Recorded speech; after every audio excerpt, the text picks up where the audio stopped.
question, which is related to growth and incentives.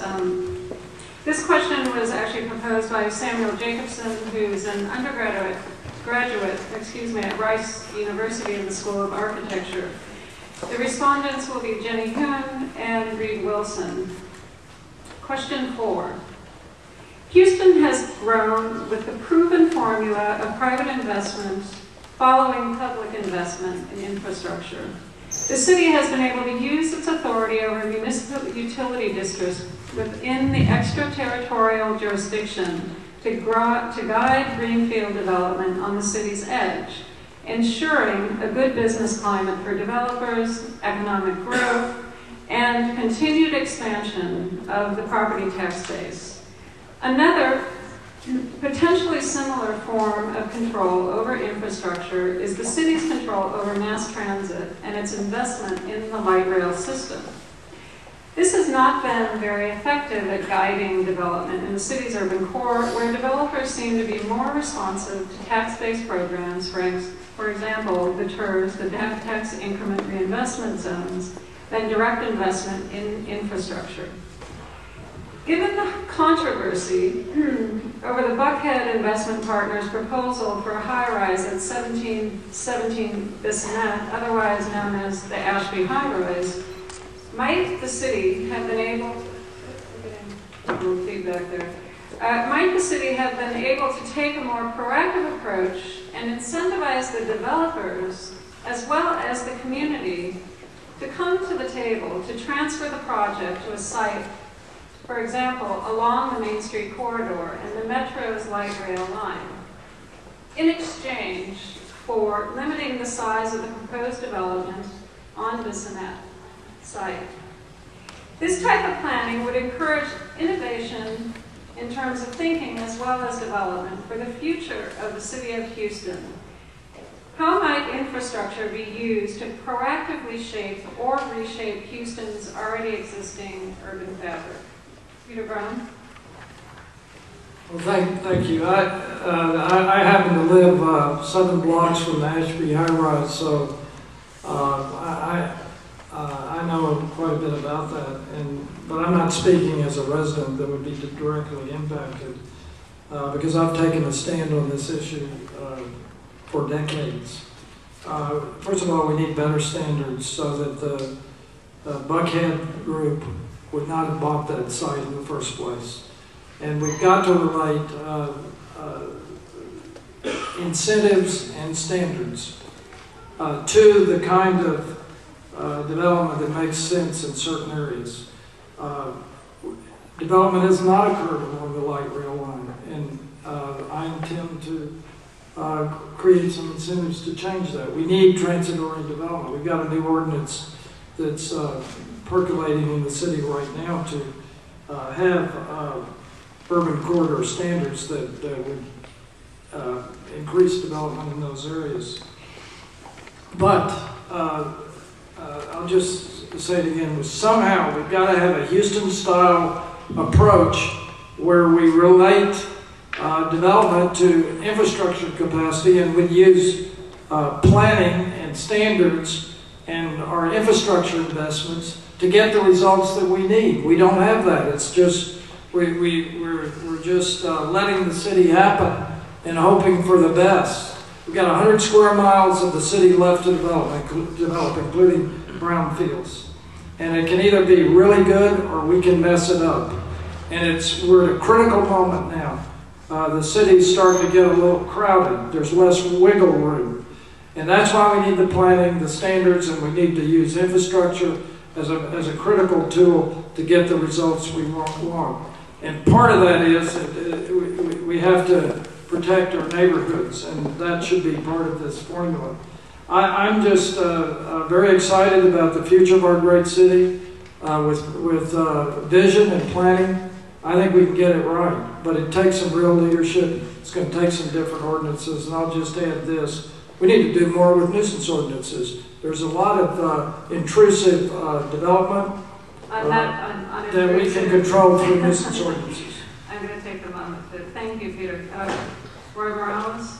Well, first off, let me say I'd like to see more private investment, but less public investment. I'm not talking about getting rid or eliminating public investment altogether, but I think the government's role needs to assist in reducing the risk on developers that are putting up this infrastructure. It's their money, they're risking it, and we need to be able to help them. Are they doing more? Well, my sources tell me that right now, developers are out there funding most of the new roads that we have. And we need to continue that. But we do have to have standards. And let me give you one reason. Down off of the MLK on 610, there's an environmental treatment facility there.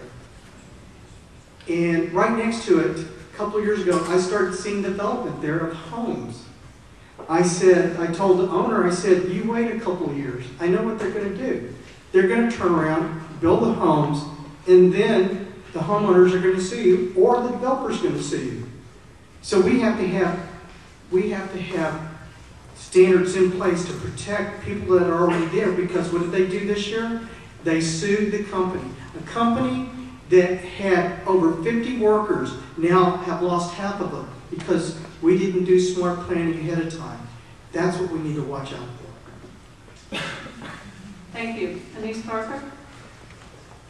I believe in using city infrastructure investments to encourage development where and how we want it. I believe in using development incentives to help sweeten the deal for developers again to put in more appropriate development.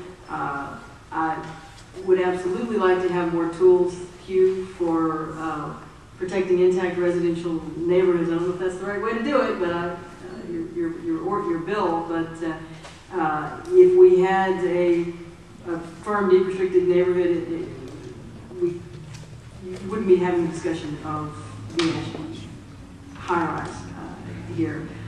I would question the premise that we've really been successful in guiding growth on our edges. I think we have allowed growth to happen on our edges, and we have followed it more than controlled it. But we have to find a balance point between unfettered growth and controlled growth or zoning. I don't know exactly what that balance point will be, but I look forward to the challenge of bringing stakeholders together to try to determine that. Thank you. Gene Locke? Yes. You know, this is an interesting inquiry into how do we adapt ourselves to the growth of this city and what's the appropriate role for government vis-a-vis incentives. And I come down on the side of the free market system and our ability to grow in that regard with planning and coordination from the government entity. Having said that, I think that it is appropriate for government to offer incentives to try to drive growth and development. But I think those incentives need to be uniform, they need to be standardized, they need to be transparent, and they need to be known and open to all, so that there's a fair and even playing field for everybody. I think that there are a lot of ways that we can use incentives. I think of one example in particular that I'm particularly proud of, and that's in the southern part of the city of Houston, the Corinthian Point project that was done by my friend Pastor Kirby John Caldwell using a CDC, where the CDC basically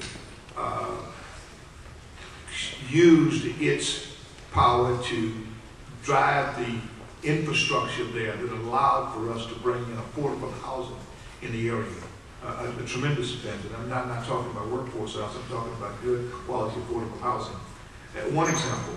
And the question though raised the question of, you know, development along the transit corridors. I think, as I said earlier, one of the reasons that we have not seen the success along the light rail stations and corridors that we expected is the absence of coordination between the track that we laid and the infrastructure that we've laid it on top of. We've not at the same time done the infrastructure work that we've laid the track.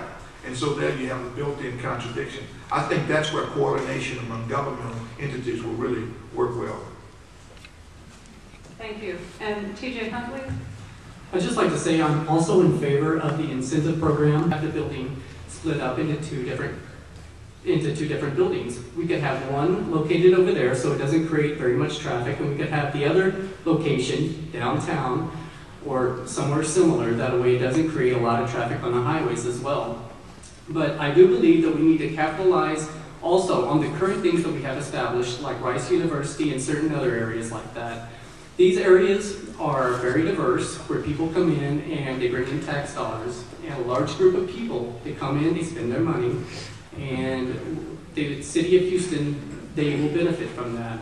If we just redo these a little bit, if we just fix them up, retrofit them just a little bit in certain areas, we can get more business to come in, and we can create even more tax dollars that way. Thank you. And now our respondents, Jenny Hume and Reed Wilson.